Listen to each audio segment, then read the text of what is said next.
Hey guys, welcome back to the another case study with me. ये मेरे YouTube channel का पहला face cam video है और मुझे काफ़ी ज़्यादा अजीब लग रहा है क्योंकि मैंने इससे पहले कभी फेस कैम वीडियो बनाया नहीं। एक्चुअल में ये डॉक्यूमेंट्री में बनाने के लिए काफ़ी टाइम से सोच रहा था। फाइनली मैं 5-6 दिन की मेहनत के बाद मैंने इसकी स्क्रिप्ट लिख ली है और काफ़ी ज़्यादा मेरे को मेहनत करना पड़ा इस डॉक्यूमेंट्री के लिए। So let's learn about of Ajmal Kasab. 21 नवंबर 2008 को कराची के जेटी पोर्ट घाट से अल हुसैनी नाम का एक बोट रवाना होता है। इस बोट में मोहम्मद अजमल आमिर कसाब के अलावा इस्माइल खान, अबू डेरा इस्माइल खान, फादुल्ला, अब्दुल रहमान बड़ा और अबू अली, हाफिज अरशद, जावेद, शोयब, नाजिर अहमद जैसे 10 मिलिटेंट शामिल थे। लगभग 2 दिन की समुद्री यात्रा करने के बाद ये 10 मिलिटेंट 23 नवंबर 2008 को भारत के टेरिटोरियल वाटर में घुसते हैं। इंडियन वाटर में घुसते ही गुजरात के बाद पोरबंदर से लगभग 4-5 न्यूटिकल माइल्स दूर इन 10 मिलिटेंट की नजर एमवी कुबेर नाम की एक बोट पे जाता है और इस बोट में कैप्टन के अलावा 4 क्रू मेंबर्स थे। और इस चीज से अनजान ये 4 क्रू मेंबर्स बड़े ही आराम से मछलियां पकड़ रहे होते हैं। इनको यह नहीं पता था कि बहुत ही जल्द इनकी मौत इनकी ओर आ रहा है। और तभी एमवी कुबेर के कैप्टन को कुछ अनहोनी होने का संकेत मिलता है। उनकी नजर एक बोट पे जाता है और ये बोट उनकी ही ओर आ रहा होता है और ये वही 10 मिलिटेंट का बोट था जिसमें अजमल कसाब और उसके 9 मिलिटेंट साथी थे। कैप्टन को कुछ गलत संकेत मिलते हैं, इसीलिए वो अपनी बोट को वापस घुमाने के लिए बोलता है, लेकिन तब तक बहुत देर हो चुकी थी क्योंकि इन 10 मिलिटेंट का बोट एमवी कुबेर बोट के बहुत ही ज्यादा करीब आ चुका था। करीब आते ही ये 10 मिलिटेंट जबरदस्ती एमवी कुबेर बोट पर चढ़ते हैं और उसमें से 4 क्रू मेंबर्स को अपनी बोट पर लेके आते हैं और कैप्टन अमर सिंह सोलंकी को उसी बोट पर रखते हैं ताकि वह उन सबको मुंबई तक पहुंचा सके। लगभग 3 दिन बाद 26 नवंबर 2008 को ये 10 मिलिटेंट मुंबई से 4-5 न्यूटिकल माइल्स दूर पहुंचते हैं और वहां पर एमवी कुबेर बोट को रोककर अमर सिंह सोलंकी को बड़े ही बेरहमी से मार डालते हैं। ये 10 मिलिटेंट कैप्टन के 4 क्रू मेंबर्स को तो पहले ही मार चुके थे, लेकिन यह बात अमर सिंह सोलंकी को नहीं पता था। शायद इसीलिए कैप्टन ने उन 10 मिलिटेंट को मुंबई तक लेकर आए ताकि मेरे और मेरे क्रू मेंबर्स की जान बच सके। पर अमर सिंह सोलंकी को ये नहीं पता था कि ये 10 मिलिटेंट मुंबई में मौत का तांडव मचाने के लिए आए हैं। मुंबई से 4 न्यूटिकल माइल्स दूर अमर सिंह सोलंकी को मारने के बाद ये 10 मिनट इन्फ्लेटेबल रबर बोट पर अपने आगे की यात्रा करते हैं। इन्फ्लेटेबल रबर बोट एक रबर की बोट होती है जिसमें 4 से 5 लोग आराम से बैठ सकते हैं और ये 10 लोग थे, यानी कि इन्होंने 5-5 की टोली में 2 बोट किए थे। 2 बोट ये लोग पाकिस्तान से ही लेके आए थे एक्चुअल में, और उसी बोट में ये लोग अपने आगे की यात्रा करते हैं। इन 10 मिलिटेंट के पास काफी ज्यादा मात्रा में हथियार थे जिसमें 10 AK-47 सभी के लिए एक और उसके साथ 6 से 7 मैगजीन भी थी। 80 से ज्यादा हैंड ग्रेनेड थे, 10 पिस्टल थी सभी के लिए एक 8 से 10 एक्सप्लोजिव थे जो कि जिसे हम बम भी कहते हैं, एक्सप्लोजिव। उन्होंने एक टैक्सी में भी फिट किया था जिस टैक्सी में अजमल कसाब और इस्माइल खान गए थे। और 10 से ज्यादा सैटेलाइट फोन्स थे और ये सैटेलाइट फोन लश्कर तैयबा के कंट्रोल रूम से कनेक्टेड थे। इन लोगों ने सैटेलाइट फोन का इस्तेमाल किया था लश्कर तैयबा से बात करने के लिए ताकि वो इन सबको इंस्ट्रक्शन दे सके। लश्कर तैयबा ये नाम तो आप लोगों ने कहीं ना कहीं जरूर सुना होगा। लश्कर तैयबा जिसे आर्मी ऑफ द प्योर या आर्मी ऑफ द राइटर्स भी कहा जाता है, यह एक Pakistani based Islamic militant organisation है जो अपनी टेररिज्म एक्टिविटी के लिए पूरी दुनिया भर में जानी जाती है। लश्कर तैयबा चाहता है कि भारत के जम्मू एंड कश्मीर को भारत से अलग करके पाकिस्तान में जोड़ा जाए। मुझे नहीं लगता कि उनका ये मकसद कभी जिंदगी में कामयाब होने वाला है। लश्कर तैयबा के मंसूबे यहीं तक सीमित नहीं है, बल्कि ये चाहता है कि पूरे इंडिया सब कॉन्टिनेंट में इस्लामिक रूल स्थापित हो, जो कि आई थिंक कभी होने से रहा। लश्कर तैयबा ज्यादातर पाकिस्तान के गुजरानवाला, फैसलाबाद, लाहौर से यंग मेल कैंडिडेट को अपने ग्रुप में शामिल करते हैं। ये मेल कैंडिडेट अक्सर मिडिल क्लास या लोअर मिडिल क्लास फैमिली से बिलोंग करते हैं जिनके पास ना ही कोई अच्छी सिक्योर एजुकेशन होती है और ना ही कोई सिक्योर फ्यूचर होता है। इन मेल कैंडिडेट को अच्छी एजुकेशन और सिक्योर फ्यूचर के नाम पर हायर करने के बाद लश्कर तैयबा के बेस कैंप में लाया जाता है जो लाहौर से 30 किलोमीटर दूर 200 एकड़ में फैला हुआ है। इस 200 एकड़ में मदरसा, market, hospital, residence, fish farm, agriculture track शामिल है। यहाँ पर लाए गए हर एक मेल कैंडिडेट को रिलीजियस के नाम पर ब्रेन वॉश किया जाता है और ये ब्रेन वॉश इस तरीके से किया जाता है कि ये रिलीजियस के नाम पर किसी को भी मार सकते हैं। इन सभी मेल कैंडिडेट को ब्रेन वॉश के दौरान यह बताया जाता है कि जो अल्लाह के लिए शहीद होते हैं अल्लाह उसको जन्नत का द्वार खोलते हैं, मीन्स उसके लिए जन्नत का द्वार खोलते हैं। इन लश्करे तैयबा का यही कहना होता है, जन्नत तो छोड़ो, इन सबको कब्र भी नसीब नहीं होते। लश्करे तैयबा को United nation, United state, India, UK, Canada और ऑस्ट्रेलिया जैसे देशों ने ऑलरेडी ही टेररिस्ट ऑर्गेनाइजेशन घोषित किया है। पाकिस्तान ने भी इसे 2002 में बैन किया था, पर इसका फ्रंट ऑफ JUD अब भी वहां पर खुलेआम ऑपरेट करता है और पाकिस्तान की इंटर सर्विसेज इंटेलिजेंस ISI भी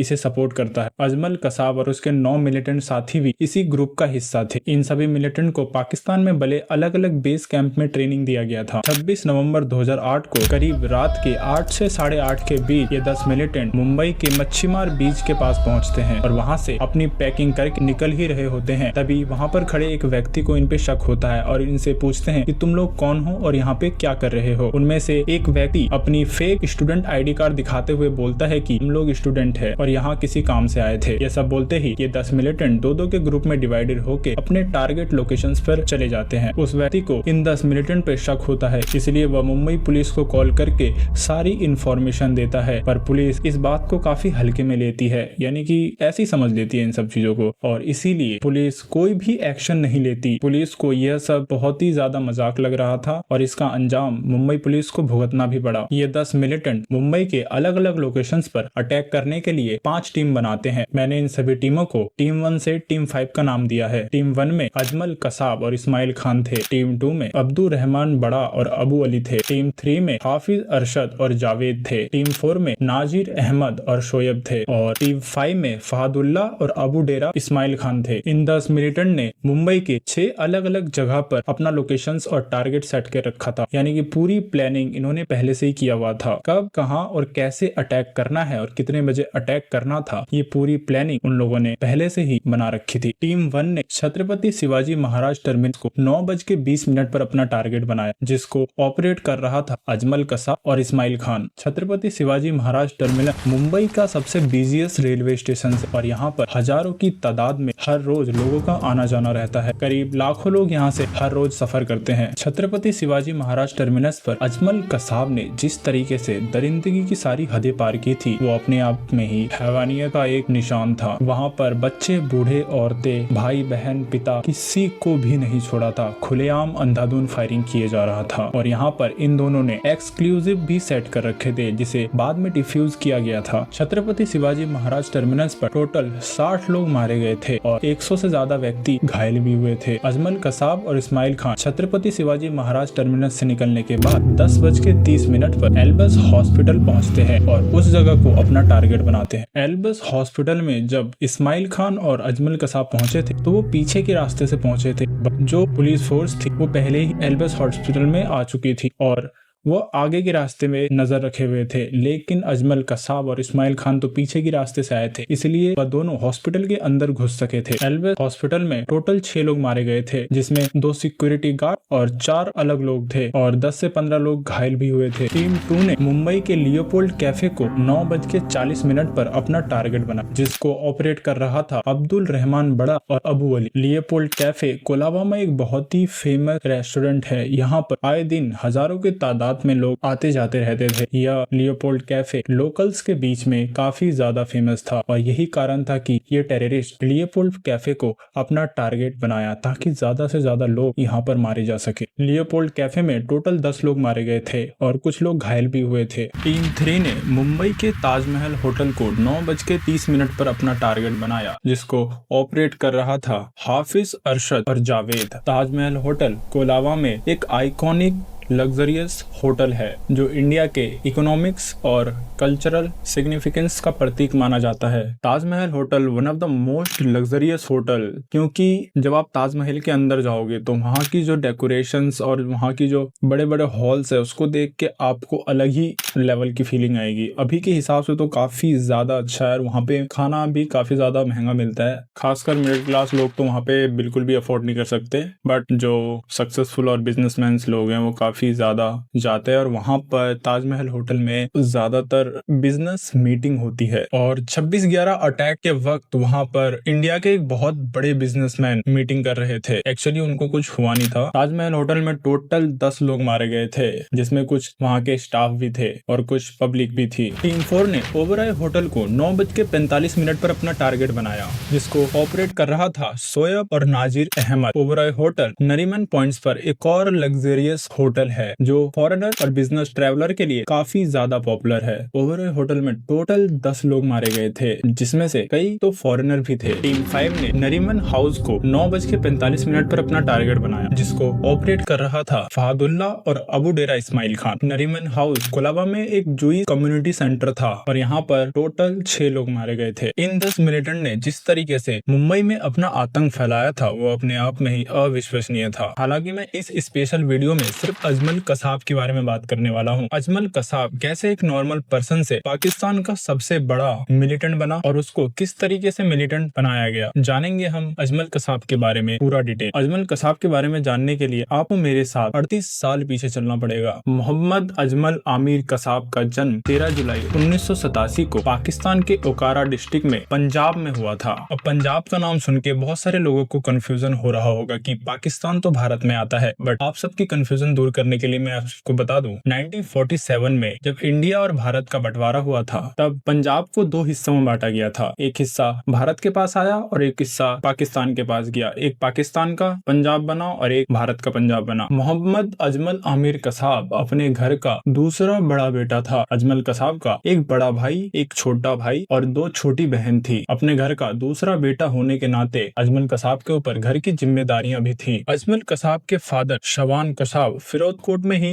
स्नैक्स की शॉप चलाया करता था, जिसमें वो पकोड़े बेचा करता था और उसकी मदर नूर इलाही एक हाउसवाइफ थी और फिरोजकोट में ही रहा करती थी। अजमल कसाब के परिवार का संबंध कसाब कम्युनिटी से था, जो ट्रेडिशनली ही कसाई का काम किया करते थे। इसी आधार पर उनको कसाब का टाइटल मिला। अजमल कसाब का एजुकेशन फिरोजकोट में गवर्नमेंट प्राइमरी स्कूल में उर्दू मीडियम से हुआ था, सिर्फ 4th क्लास तक ही, यानी कि वो सिर्फ 4th क्लास तक ही पढ़ पाया था। क्योंकि जैसा कि मैंने आपको पहले ही बताया, लश्कर-ए-तैयबा अपने ग्रुप में उन्हीं कैंडिडेट को शामिल करते हैं जो मिडिल क्लास या लोअर मिडिल क्लास फैमिली से बिलोंग करते हैं, और अजमल कसाब भी लोअर मिडिल क्लास फैमिली से ही था, इसलिए वो सिर्फ 4th क्लास तक ही पढ़ पाया था। मीडिया रिपोर्ट्स के मुताबिक अजमल कसाब के गाँव में एजुकेशन का लेवल बहुत ही ज्यादा लो था और उसकी फैमिली के पास उसे पढ़ाने के लिए फर्दर रिसोर्सेज नहीं थे। अजमल कसाब का बचपन बहुत ही ज्यादा पॉवर्टी में गुजरा था और उसकी फैमिली को छोटी से छोटी चीजों के लिए बहुत ज्यादा स्ट्रगल करना पड़ता था और यही कारण है कि अजमल कसाब ज्यादा नहीं पढ़ पाया था। रिपोर्ट्स के मुताबिक अजमल कसाब गुस्से वाला और रेबेलियस लड़का था जो अपने फादर के साथ हमेशा लड़ा करता था। 2005 के ईद उल फितर के वक्त अजमल कसाब अपने फादर से न्यू कपड़े की डिमांड करता है, पर फादर के पास पैसे न होने की वजह से अजमल कसाब को मना कर देता है, जिससे गुस्सा होकर अजमल कसाब अपने फादर से लड़ाई करके घर छोड़कर भाग जाता है। 2005 में अजमल कसाब जब घर छोड़कर जाता है तो उस टाइम वो सिर्फ 18 साल का ही था। घर छोड़ने के बाद अजमल कसाब अपने दोस्त मुजफ्फर लाल खान के साथ लाहौर और रावलपिंडी में पैटी क्राइम शुरू करता है, जैसे छोटी मोटी चोरी और आर्म्ड रॉबरी। दिसंबर 2007 में ईद अल अदा के दौरान अजमल कसाब और मुजफ्फर रावलपिंडी में वेपन्स खरीद रहे होते हैं। उसी दौरान उन दोनों की मुलाकात जमात उद दावा के मेंबर्स से होते हैं, जो बेसिकली लश्कर-ए-तैयबा के मेंबर्स थे। वे लोग उस टाइम पैम्पलेट्स और कश्मीर की आजादी के लिए डोनेशन मांग रहे होते हैं और ये चीज देखकर अजमल कसाब काफी ज्यादा इम्प्रेस्ड होता है। कसाब और मुजफ्फर लश्कर-ए-तैयबा के मेंबर से उनके ऑफिस का एड्रेस मांगता है,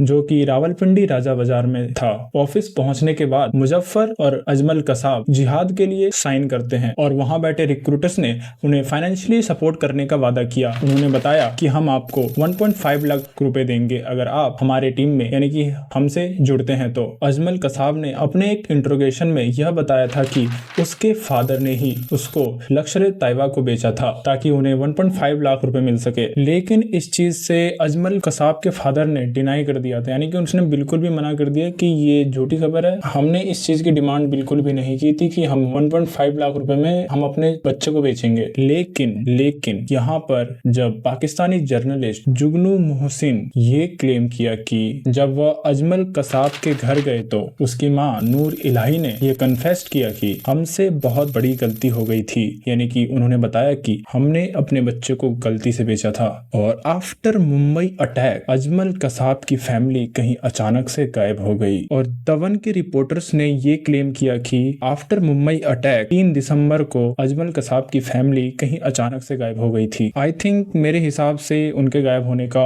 मेन रीजन पाकिस्तानी ऑथराइज्ड होगा। अजमल कसाब के डिफेंस लॉयर ने कोर्ट में ये क्लेम किया कि अजमल कसाब एक सस्पेक्टेबल यंग मैन था जिसे लश्कर तैयबा ने ब्रेन वॉश किया था और उसका मेंटल स्टेट अटैक के वक्त काफी ज्यादा डिफेक्टिव था। लेकिन प्रोसिक्यूटर उज्जैन निगम ने उसे एक कैलकुलेटिव और ऑपरेटिव कहा क्योंकि छत्रपति शिवाजी महाराज टर्मिनस पर फायरिंग करते वक्त अजमल कसाब बहुत ही ज्यादा स्माइल कर रहा था, जैसे कि वो बहुत बड़ा काम कर रहा हो। 26/11 अटैक में 166 लोगों की जान गई, जिसमें सिविलियंस, सिक्योरिटी पर्सनल और फॉरेनर शामिल थे और 300 से ज्यादा लोग घायल हुए थे। इस अटैक में किसी ने अपने भाई खोए तो किसी ने अपने पिता। 26 नवंबर की रात मुंबई के लोगों के लिए सबसे ज्यादा दर्दनाक रात थी। आखिर इस अटैक में गलती किसकी थी? क्या मुंबई पुलिस की गलती थी जिसने कंप्लेंट होने के बावजूद भी कोई एक्शन नहीं लिया और इतनी बड़ी लापरवाही कर दी? क्या अगर उस दिन मुंबई पुलिस अगर अपना काम सही ढंग से करती तो इतने लोगों की जान जाती या नहीं जाती? सवाल बहुत है, लेकिन जवाब सिर्फ तहव्वुर राना के पास हो सकता है। तहव्वुर हुसैन राना ये वही व्यक्ति है जिसने 26/11 जैसे अटैक को अंजाम दिया। ये पूरे अटैक का अकेला मास्टरमाइंड नहीं है, बल्कि इसमें तो बहुत सारे लोग शामिल है। तहव्वुर राना को 10 अप्रैल 2025 को यूनाइटेड स्टेट ने भारत के हवाले किया था। मैं भारत सरकार से गुजारिश करना चाहूंगा, तहव्वुर राना जिस सजा का हकदार है उसे वही सजा दिया जाए। मोहम्मद आमिर अजमल कसाब पर टोटल 80 चार्जेस लगाए गए थे, जिसमें section 302 murder, section 307 attempted to the murder, section 120 B criminal conspiracy, section 121 waging war of government India, section 240 cheating और 468 और 431 जैसे चार्जेस शामिल थे। इन 80 चार्जेस में murder, terrorism, waging war, conspiracy, forgery और इलीगल आर्म पोसेशन शामिल थे। इनमें से 5 चार्जेस में तो डेथ पेनल्टी का प्रोविजन था। अजमल कसाब ने president of India Pranab Mukherjee को मार्सो पिटीशन भेजी जो 5 नवंबर 2012 को रिजेक्ट हुआ। 21 नवंबर 2012 की सुबह 7:30 पर अजमल कसाब को यरवदा सेंट्रल जेल में फांसी दी गई और फांसी से पहले अजमल कसाब से उसकी आखिरी विश भी पूछी गई, जिसपे अजमल कसाब ने अपनी मदर नूर इलाही को यह इन्फॉर्म करने के लिए बोला। उसके मृत्यु के बाद इस पूरे ऑपरेशन को ऑपरेशन एक्स का नाम दिया गया था, जो कि टॉप सीक्रेट था। अजमल कसाब के फांसी के बाद उसका पोस्टमार्टम किया गया और यरवदा जेल में ही पाकिस्तानी रीति रिवाज के साथ उसे दफना दिया गया, क्योंकि पाकिस्तान ने बॉडी क्लेम करने से मना कर दिया था। हालांकि इंडियन गवर्नमेंट ने पाकिस्तान की हाई कमीशन को फांसी से पहले इन्फॉर्म किया था, बट पाकिस्तान का इस चीज पर कोई भी रिप्लाई नहीं आया। अजमल कसाब के साथ 9 मिलिटेंट को तो पहले ही मार दिया गया था, सिर्फ अजमल कसाब ही जिंदा पकड़ा गया था और कहीं ना कहीं अजमल कसाब का जिंदा पकड़ा जाना भारत के लिए फायदेमंद था। 26/11 अटैक को बीते हुए 16 साल 7 महीने हो चुके हैं, लेकिन अभी भी ये दिन कोई नहीं भूल सकता। मैं गुजारिश करना चाहूंगा उन लोगों से जो मिडिल क्लास या लोअर मिडिल क्लास फैमिली से बिलोंग करते हैं, पैसे कमाने के लिए कभी भी शॉर्टकट तरीके का इस्तेमाल ना करें, क्योंकि गलत तरीके से कमाए गए पैसे हमेशा गलत अंजाम लेके आते हैं। और दूर रहें ऐसे लोगों से जो आपको गलत रास्ता दिखाते हैं, चाहे वो आपका दोस्त हो या कोई अजनबी। हमेशा सतर्क रहे और सही रास्ते पर चल के कामयाबी हासिल करें। आई नो, मुझे पता है ये उतना अच्छा वीडियो नहीं था, बट मैं कोशिश कर रहा हूँ धीरे धीरे इसको इम्प्रूव करने की। मैं इम्प्रूव कर लूंगा, क्योंकि आपको पता है स्टार्टिंग हमेशा 0 से किया जाता है, तो 0 से स्टार्टिंग करके हीरो बनने तक का सफर काफी ज्यादा इंजॉयिंग रहता है। मतलब आप अपने सफर को इंजॉय कीजिए, मैं भी इंजॉय कर रहा हूँ काफी ज्यादा।